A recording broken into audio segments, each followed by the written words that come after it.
The future of the Marvel Cinematic Universe is in jeopardy with Jonathan Majors' guilty verdict. So what's the MCU to do with Kang?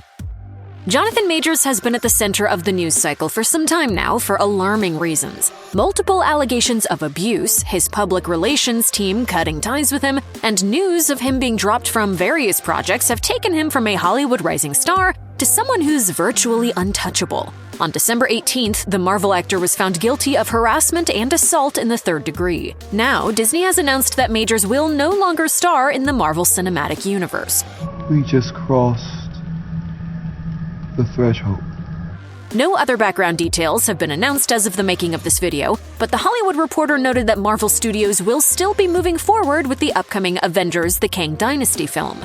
In November 2023, Marvel veteran writer Michael Waldron, who worked on 2 seasons of Loki and Doctor Strange in the Multiverse of Madness, came aboard the film, suggesting that a recast and rethinking of the film's plot has been in the works for some time. Majors made his debut as a Kang variant known as He Who Remains on the Disney Plus series Loki. He returned to the MCU in Ant-Man and the Wasp: Quantumania, portraying a more vicious version of Kang that rules the quantum realm. In the Ant-Man film's storyline, he plays several other Kang variants, such as Rama Tut and Immortus. Naturally, many have already begun to ask the big question: where does Marvel Studios go from here with the Kang character?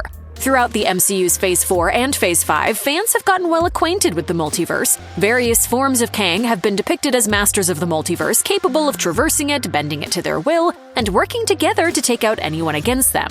This is why he and his variants have been positioned as the Thanos-level threats of the multiverse saga, which encompasses Phases 4, 5, and 6. Though the folks at Marvel Studios likely could find a way to write Kang out of the franchise in favor of another overarching villain, it arguably wouldn't be the right move. Fans know about the Jonathan Majors situation and remember how hard Kang was publicly pushed as the MCU's next big bad. All of that information would loom large over an abruptly Kang-free MCU, likely to the detriment of the franchise. Since the character seems so essential to the MCU's immediate future, it looks like there's only one viable way forward: recast Kang. On paper, recasting Kang might seem like a bad idea. He's a major antagonist who has shown his face multiple times in the MCU. So how could Marvel Studios bring the character back with a new actor? Well, in terms of the current multiversal story, it makes sense for Kang variants to have different faces. For instance, just look at Spider-Man: No Way Home, where Tom Holland, Tobey Maguire, and Andrew Garfield all played different versions of Peter Parker. Some different Kangs even appear in Quantumania's brief post-credit scene.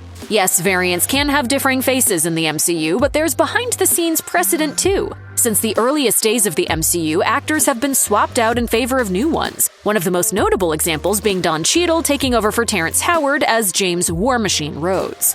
Next time, baby. Look, it's me. I'm here to deal with it.